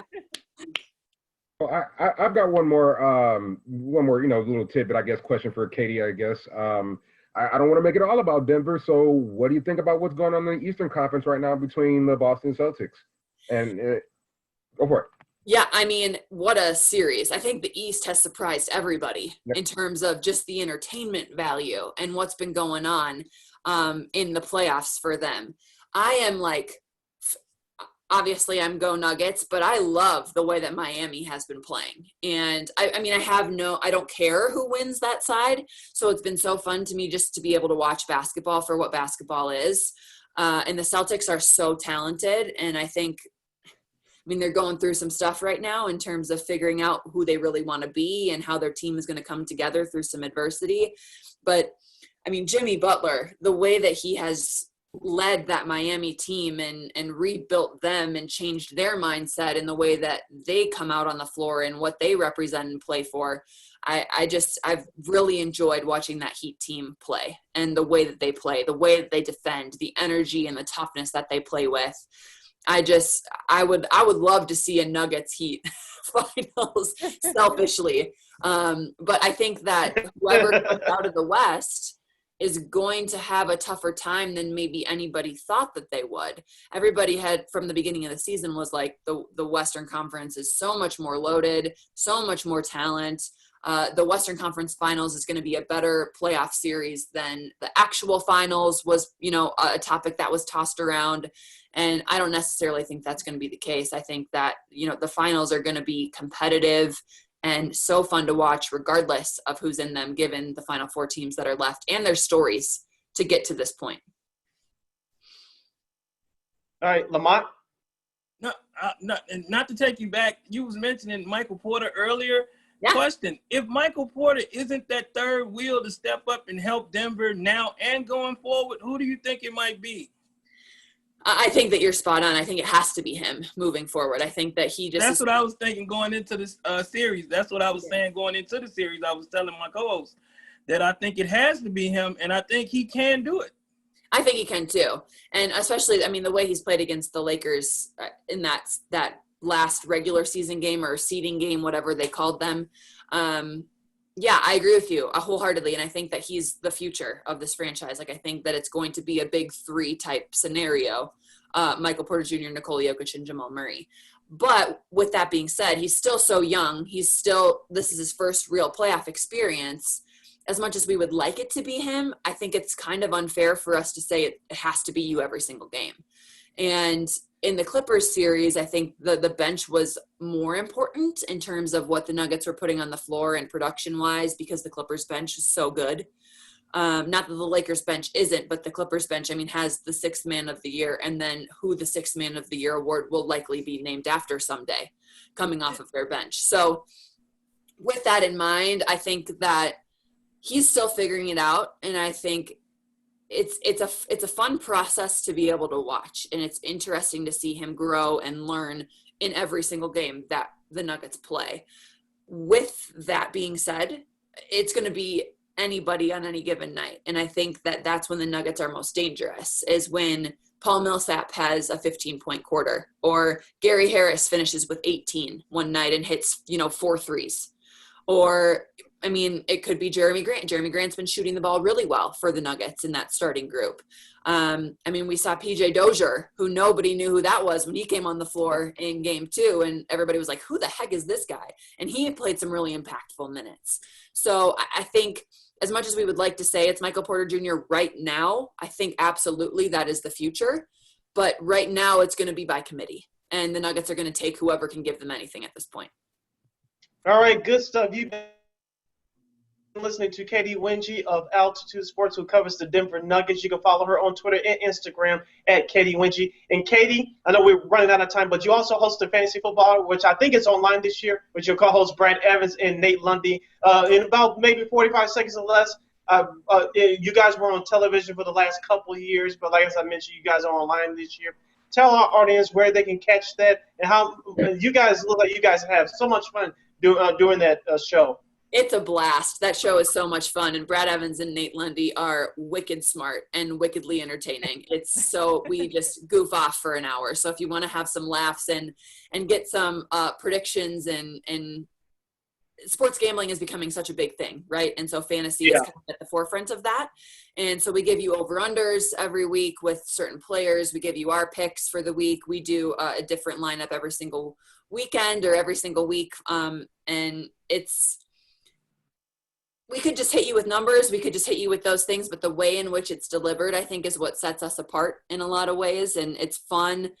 So I highly recommend you guys check it out if you're fantasy players. It's at ftnfantasy.com. That's Brad Evans' company. It is on TV in a couple stations around the country, so we are still on there, but it's streaming online, ftnfantasy.com. It's an absolute blast. We'll hit you with some knowledge, but we'll also just hit you with some fun. So Love it. All right. We will support you any way we can, 100%. And thank you so much for joining us here today on Second City Sports. Hopefully the Nuggets can get back in the series, enjoy that series. Even though you were born and raised in Minnesota, we will claim you as a Chicagoan. So you're doing great things. Keep representing us. And don't be a stranger to come back on this program again in the near future. Keep up the great work, and we'll talk again soon, okay? Thanks, thank Katy. you guys so much. Appreciate the time, and don't count those Nuggets out just yet. Oh, we won't. We know We better won't. now. We know better now. Stay safe, Katy. Thank you guys. All right, Katy. All right, that was Katy Winge once again of Altitude Sports. She covers the Denver Nuggets and also the Fantasy Football Hour. Catch her there. Guys, I'll be honest here. I was rooting for Denver last night in Game 2. Of course, Anthony Davis had other things to say about that. But if Denver does not win Game 3, I think this series is over. But as Katy said, do not count out the Nuggets. But I feel a little bit different this time if the Nuggets go down 3-1. These are the Los Angeles Lakers. They can't do the same thing as they did against Utah or in the last series against the Clippers. This is a totally different team referring to the Los Angeles Lakers. So they must grab Game 3 to even have a chance of extending the series. Yeah, they got to win. They got to win. They got to win Game 3. And you was talking about that play earlier. They was talking about it. Jeremy Grant was a little confused on that last play. I think he should have just stayed with AD, and that may have changed the outcome of that situation. And I'm okay with LeBron taking a last-second jump shot. I don't think, or even last-second free throws. I mean, I'd rather press my luck sometimes with him. I don't look at him as that guy in that moment, even though he's hit a couple. But I will roll the dice on him shooting it. I would probably rather him taking a long-distance shot than an AD. You know, that's just me right now. But yeah, If it's a divine intervention, if you will. If you heard right after AD hit that shot, he yelled out Kobe. yeah. So I'm not gonna go up against that. So I think for me, Kobe made him do it. well, yeah, and for me, if they wanted to make it a series, I think that was a game where they should have won it. So, as Snoop Dogg said on his Instagram with Jamal, I meant to ask Katy about that, but we were pressed for time. But he told him, "Look, we're not the Clippers, so." I don't think it's going to happen here. I think Denver will do enough. I think they'll look at a gentleman's sweep, but I don't see them. They'll probably win Game 3, but I don't see them winning the series. No, I mean, I don't think any of us had them winning the series, necessarily. I don't think any of us had them winning the series against the Clippers, though. I mean, but again, two different teams. But what I will say is that, again, I anticipate Denver being right there with them in game three. I really can't make a prediction on it right now, but I think, you know, in a lot of ways, the series has gone exactly the kind of the way I thought it would. I was not surprised by the blowout in game one at all. I thought that would sort of happen. The Nuggets coming off of a game seven, a tough, long series from a comeback, obviously with the Lakers being rested. Again, I definitely envision that outcome. I thought they would play better in game two with the possibility to pull it out with a win. Obviously, that didn't happen. You get an all-time shot from Anthony Davis, and again, I will live with that shot all day long. I really would. I would play the percentages there, and it was still well defended. But yeah, I mean, I think I said the series could go six, and I'm still sticking with that. You think Denver can figure something out, Jason? You think? Well, I don't know if they figure anything out. You know what I mean? I think they just played better. I thought in game two they played better. They were the beneficiary of some better officiating, in my opinion. I think that really took them out of their rhythm in game one. I thought it was a tighter called game. I think that was to their advantage.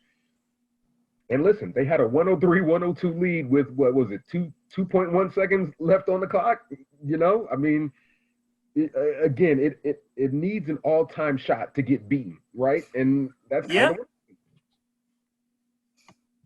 Yeah, it'll be interesting to see what happens here. I mean, look, I know this. Well, look, we know the series isn't over yet, but we'll see how game three. That's pivotal for the Nuggets. Going to the Eastern Conference real quick. Do you think the Celtics tie the series? I do. I fully well do. I don't want to say Boston has figured something out to take Lamont's just saying right there, but I think Boston has. I think they were just a bit angry. They kind of didn't expect to be down 2-1 either, but I think Boston will tie it up. Me too. I think Boston was tied up as well. I think Gordon Hayward's supposed to play. I know he was injured early in the playoff run there. I think Boston maybe figured something out a little bit. Miami's still a great defensive team. They're a well-balanced team up and down their roster, but I think Boston has to grab game four or this series is over. So I think they'll tie it up in game four. Miami hasn't really been challenged that much until this series. So if Boston could grab game four, this is a totally different series. But if you remember, Sid, I think they're going to tie it up because you remember before this game, I told y'all more Hayward, less Smart. And I think going forward, more Hayward, less Smart, and they can get past Miami. Should be very interesting these last series. So, all right, let's go to the baseball diamond real quick. Both the Cubs and the White Sox lose their respective series this weekend. So, any concerns you guys have for either team as we get down the home stretch here? I'll start off. The White Sox, they lose 2 out of 3 to the Cincinnati Reds, but I'm not worried about that too much. They've clinched a playoff spot, but I think it's safe to say they'll clinch the division as well by the time we meet up on our next podcast at the end of the week. But I was really impressed by Dallas Keuchel, who made his return from injury. He had a great performance on Saturday night at Cincinnati. Even though he didn't earn the win, he didn't qualify for the win on record. He pitched his you-know-what off. And Jose Abreu, I said it on Twitter and Instagram, if you follow me, if this guy isn't your MVP for the AL for 2020, something's wrong with you. Lamont? I agree with you, Sid. I mean, with him hitting the way he always hit, the correct hit and the timely hit and the hit he's supposed to hit. And as you say, I'm not worried about the White Sox too much. I think with the Cubs situation, that Alec Mills situation, I think he has to be that guy going to the bullpen simply because I think his stuff moves better. Coming out of that bullpen, he might can give some teams some problems in the playoffs. So I think the Cubs going to figure that out in the next 2 or 3 days. But I think that's what's going to happen. Yeah, really quick for me. For the White Sox, not really surprised. They're on the road, and Cincinnati is kind of good. So there's not too much of a surprise to get taken 2 out of 3 on the road. Not too worried about the Cubs either, even though they lost their series at home. Listen, Darvish can't be Darvish all the time. You know, he made a couple of mistakes. Max Kepler touched him up for, I think that was a 2-run home run. And that was kind of the difference, really. More concerned with the bats, obviously. They need to be more consistent. They really haven't been all season, and that's probably going to be their downfall. But Alec Mills, I agree with you there, Lamont. He's probably got to be the guy to go to the bullpen. We'll see what happens. I mean, they got a couple more days to sort of figure things out. They're going to make the playoffs. They just haven't clinched yet. And I know that sort of has Cubs fans biting their nails a little bit. But, you know, whether they do now or a couple of days from now, it really doesn't matter for me. They've got to hit the ball with more consistency. And then, you know, we'll see how things play out from there. Yeah, I'm not worried about neither of them, honestly. I mean, look, the White Sox, like I said, the Red team is okay, so I wasn't expecting them to kind of sort of relax a little bit. You know, I think that they don't be surprised if a couple of those guys end up resting since we're down to like the last week of this, you know, abbreviated season. Minnesota clinched a playoff spot there because of that, you know, winning the series against the Cubs. So that helps now a little bit. I'm not worried about the Cubs either. They do need to kind of pick up on their batting, if you will. They're still up, and look, the Cardinals still have a lot of games they got to make up. So I think that's going to be their downfall. Will be fatigue. So I'm not too worried about that. I think the Cubs' magic number to clinch is like 5 or 6 because of that.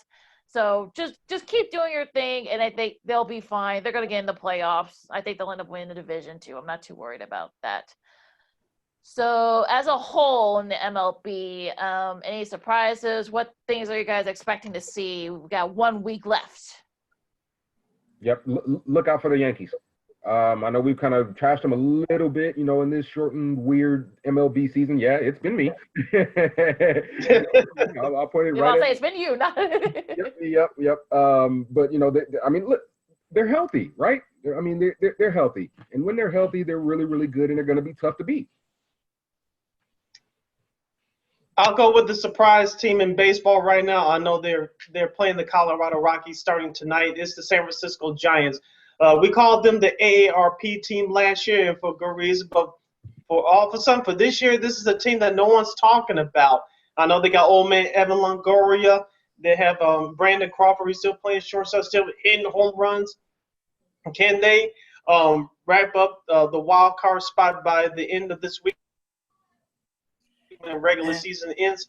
It should be fun, but they got to tell you, it's in San Francisco, by the way, so they should be able to handle the Rockies by the Bay. And I'm nervous that the Yankee snowball will continue. I mean, it looked like they're trying to run away with everything. I'm nervous that it may happen. So, and I don't want us to run into a buzzsaw called the New York Yankees right now. Yeah, as we mentioned in our last podcast, they're healthy. Yeah, that's the key. They've won 9. I know they lost last night, but they've won 9 in a row. And you know, if they're healthy, the Yankees are tough to beat. And I know that Garrett Cole's time to kind of figure out a little bit. So if he figures it out, plus the bats, and if they stay healthy, look out. The Padres clinched a playoff spot. So it has the A's. So things are starting to take shape here. So, you know, with the Blue Jays fighting for that last slot, also the Indians, Houston can make it interesting in the end, and in the NL, we'll see if the Marlins and the Phillies can they kind of make a dent. Does somebody else besides the Cubs, you know, come out of the National League Central? So there's still a lot of, you know, decisions, you know, positioning to be made. Yeah, I just wanted to touch it, and you did, Lakina, real quick on the Marlins. Sixto Sanchez is looking unhittable right now. I mean, he's just looking unhittable, and if not for a sort of slow start, actually, I don't think he started the season right off the bat. We could be talking about him for a Cy Young Award winner. All right. Also, too, look out for the Los Angeles Dodgers. I know they clinched everything underneath the sun this season, but as we said before, let's see what they do come playoff time. I'm not saying the road is easy paving the way for them, but I'm just waiting to see what happens with the boys in blue out there on the West Coast. See, you can call the Dodgers the Missouri Dodgers. They're going to have to show me. Good one. Nice. We should make it into a T-shirt. All right. Yeah, I think that's a lot of people will feel that way, Lamont, so don't feel bad. Going to some rapid fire stuff since we got some time left. college football, did you guys see any of the games? Anything that impressed you? Yeah, Miami. Yeah. Yes. Miami and De'Aaron King transferred from Houston. I know there was some controversy behind that last year. I remember talking about it with you, Lakina. But I mean, he looks like he's found a home in Miami. They look pretty impressive. Had to hold off Louisville there a little bit, but looked very impressive. And I think that was the only ranked game of the week between two ranked teams. Yeah. I think he gonna bring life back to Miami. I think he gonna bring an attitude back to Miami, which is sorely needed in Miami. And speaking of Miami, I mean college football at the same time. Shout out to Deion Sanders right now. Yes. I think he gonna bring some energy to the SWAC. And I'm rooting, and I can't wait to try to get down there and see it happen. So I think Deion Sanders gonna bring some energy going to the SWAC. Coaching Jackson State, I can't wait till we go over there and play him. I'm gonna find a way to make my way down there to do something involved when he comes to Louisiana. So I'm gonna keep y'all posted on that one. And hopefully you can get him on the show. I'm gonna try. I can be influential when I'm in Louisiana. Oh yeah, if you look at the introductory presser, I mean that is so like prime time. The only way he could probably get introduced that way. We'll see what he does. He lobbied for the Florida State job for like 2 times since Jimbo Fisher left. So I know, but we'll see if he can do it. Listen, he says he can coach. I mean, he coached high school for a little bit. They did very well. We'll see what he can do. I think it's like a show me job. I think they sent them down there to show me you know what you're doing, and we might give you a shot somewhere else. I think that's what it was about. I could definitely see that. Just scanning through the college games from Saturday, I noticed that in some places the crowds were small, in particular Oklahoma State and I believe Notre Dame as well. But as we talked about last week, Lamont, I think if the numbers start to improve, the positivity rate in some of these states, you're going to slowly see larger crowds. It's not happening yet, but especially on these college campuses, the crowd, the attendance will start to increase a little bit more. It looks like it's that way in some of these stadiums, but it's not quite. It's only at 20% capacity, 25% capacity at most. But as hopefully the situation continues, we get it under control and talking about COVID, I think you'll start to see a full house at some of these colleges. You're not going to have any tailgate this year, but you'll see the crowds improve. What's that? At least half the stadiums probably, if they don't go full house, they're going to go 50%, 60%. I can see that, yeah. Going down the stretch, especially like going down them last 2 or 3 weeks into the season, I can see that happening, especially in them southern states. Listen, Oklahoma State's problem isn't the crowds, it's their offense, okay? They needed a doggone second half comeback to beat Tulsa, for crying out loud. I mean, I know Tulsa's sort of good, but I mean, they've got their own problems to worry about. Yeah, they basically had to start from scratch. So yeah, I think they had to go to their third string quarterback. So, but also, like you said, Jason, De'Aaron King, I think they might have finally found their quarterback. Manny Diaz has in Miami. That defense, like you said, they had to kind of like stave off Louisville late, but a couple of garbage touchdowns for the Cardinals. But I mean, it's fine. I mean, we'll see, especially now that the SEC, they're coming back this weekend. We'll talk about that on Friday's pod. But like you guys said, I'm not liking some of those crowds. Some of those folks aren't wearing masks. So especially now that you got the second wave happening in Europe, it might be coming here. I'm just saying, folks, just be careful. Wear your mask no matter what. And wash your hands. Yes. All right, quick shout out, Bryson DeChambeau for winning the 120th U.S. Open down in I should say up in upstate New York. He just hammered that ball like he was the only player under par. He totally changed his game. He played that course like it was not a U.S. Open course and was able to succeed. And just, I think we've talked about him for the last couple of years, Jason, and I think this is a guy that could definitely win multiple majors, and I think he will. Yeah, this could kind of spur him along, right? I mean, listen, he played an outstanding 4th round up in Winged Foot. I mean, I think, I believe, like you said, you're right. He was the only player under par in that final day. Listen, Winged Foot is a pretty tough golf course, as everybody was saying, as we were waiting to see, especially after day 1. But DeChambeau made it look easy. And again, I mean, this could probably spur him on to a few big more wins in his career. I agree with you, Lakina. Yeah, he gained like 44 pounds of muscle. So if you saw how he looked then Yeah. and how he looked now, how he looked when he first won his first PGA event to now, I mean, he had like 44 pounds of muscle, and a lot of people thought he was crazy for doing that, but I mean, he looked, he hammered that ball and Looks just like a champion is what he looks like. Oh yeah, like we've been saying. I mean, he could be one of those guys that could probably for the last few years since Tiger and Phil have gotten older, we've been wondering like, okay, who among the American side of players that can kind of take over that sort of that sort of be on the top of that tier. I mean, Brooks Koepka was there for a couple of years. Unfortunately, his injuries have kind of gotten the best of him so far.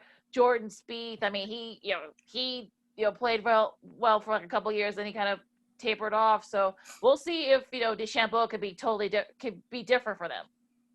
Yeah, I agree. I mean, especially like you said, as the Americans are desperately needing somebody to sort of carry on the torch. Hopefully, he can be that guy. And y'all got any thoughts? I'm good. I mean, I'm thinking. Let's see. No game 4 in the Eastern Conference until Wednesday, I believe. So we've got a couple of days left for that. But game 3 in the Western Conference is tomorrow. So hopefully Denver can make this thing more of an interesting series. Yeah, I'm looking forward to Denver and the Lakers resume the Western Conference Finals. Denver is a must for them to win game 3 and make this a longer series for the Lakers and for themselves as well. And we're heading down the home stretch in baseball, so I'm looking forward to that. And we'll in our next podcast we'll get you ready for Bears Falcons and the rest of the Week 3 action from the National Football League. Some great games coming up in Week 3. I'm hoping that the girls can get back on the court. They postponed that Minnesota-Seattle game. And Las Vegas is primed to take this championship with their MVP, Angel Wilson. So, Derek and Hamby over there, my buddy. So I'm wishing that the girls can go ahead and try to finish it out. They have made it through the bubble all the way up to now, and now we get a game cancellation. So that was a little disappointing. So I'm hoping they can get a good result tomorrow or whatever and get back on the court and finish that up. I hope so, because Asia Wilson is probably one of the best sort of women's players out there, and I remember seeing her in college. They won a championship in her senior year, and she definitely deserved getting the MVP. Yeah, she's the real deal. Yeah, she is definitely. So hopefully they can. Like I say, I'm a Derek and Hamby. She won that 6th Woman of the Year, so they ready. They don't got no opponent. Yeah, I hope they can figure that out. I mean, I don't know what happened there. That for those who don't know, there were some positive COVID testing, so that's why they had to cancel. And now it may be a while before they can come back. So I hope they can, because the WNBA has had a lot of momentum in the play in the bubble. So yeah, I hope so. I'm looking forward to, like you guys said, the conference finals. I mean, they had to put the Lakers and Nuggets ahead because they had to catch up with the Eastern Conference because they were far ahead. So I can see why they did that. So once that happens, it'll be all catch up. So I hope the Celtics can kind of not throw things if they don't win. If they don't win, so I hope the Celtics will be okay, man. Once they realize what they want to be, they can't realize what they want to be, man. And once they do that, I think they'll be fine. And like I said, still more Hayward, less Smart, and I think they play better. You should put that on a T-shirt, I guess. Mm-hmm. Yeah, I'm also looking forward to tonight's Monday Night Football game. I want to see how good your Saints look, Lamont. I want to see how good the Raiders Stadium look when they lose in it. And I think the Saints gonna be okay. I mean, and I'm not just being a homer in that thing. I think they gonna win. You are such a homer, but yes, that's all right. Totally, but that's okay. I'll say that's fine. You've earned the right. On that note, you can follow me at. Are you gonna put any legal money? Oh yeah. Legal. Huh? Are you gonna put any money on that, Lamont? Gambling. What, tonight's legal game? Gambling. No. Yeah. Gambling. No, we don't gamble on Second City Sports. It's legal now. Come on. Not yet. Just real quick, if anybody that knows a legal sports betting company they want to advertise with us and War Media here in Second City Sports, please reach out to us. Please, please, please. Okay. Sponsor us, please. Well, we can use I'll the make some sponsorship, phone calls. absolutely. On that Yes. note, legal gambling, kids. You know, it's legal now, folks. Just a reminder. On that note, you can follow me at Keena McGee on Twitter, at Keena_McGee on the Instagram. You can follow me at Lamont Scott on Facebook, Lamont Scott 69 on Instagram and Twitter. You can follow me at Truth and Reason _ on the Twitter. You can follow the show's Twitter handle at 2NDCSCHI. Follow us, we follow back. Want to give a shout out to Derek Tate, good friend, friend of the show for about a year now, coming on with us for a good part of that first hour, giving us some fantasy insight. And also talking about some football. It's been a couple of weeks, but we should have a new episode of the Go Route coming up at you this week. You can get it wherever you consume your podcasts. You can follow yours truly, Sid Kid 80 on Twitter and Instagram at Sid Kid 80. That's SIDKID 80. That's SIDKID 80. You can read all of my articles at weareregalradio.com. And you can download this podcast, Second City Sports, along with our other podcast programming from War Media. Just type in War on Anchor, which keeps you over to Spotify, SoundCloud, Apple, iTunes. We're everywhere. Wherever you download your podcast, make sure you look up War on Anchor. And we're also on iHeartRadio. Please download the iHeartRadio app and type in War on Anchor in the search engine box. That's WARR on Anchor. And voila, we're there. We're also on YouTube. Just type in on your search engine boxes on YouTube, War Media. That's WARR Media. And we're right there. You can watch this show as well. And we also like to thank Katy Winge from Altitude Sports out there in Colorado. She covers the different Nuggets. She's a now official friend of the show. So hopefully the Nuggets can make a great comeback and make this Western Conference Finals a series. And she also does the Fantasy Football Hour, which you can watch online. If you miss the way you can catch it, just go back, rewind, and listen to the interview with Katy Winge. She'll give you all that information as well, where you can catch her in the Fantasy Football Hour show online.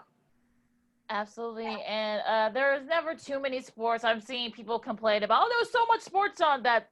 Come on, guys. We were out sports for like 3 or 4 months, so we earned the right to be able to kind of turn back and forth between different sports. So I'm just saying, no complaints from here. So for the guys, I'm Lakina. This has been Second City Sports Zoom style, and please keep your hands washed. Wear your mask correctly, and just be good to each other. See you next time. Holla!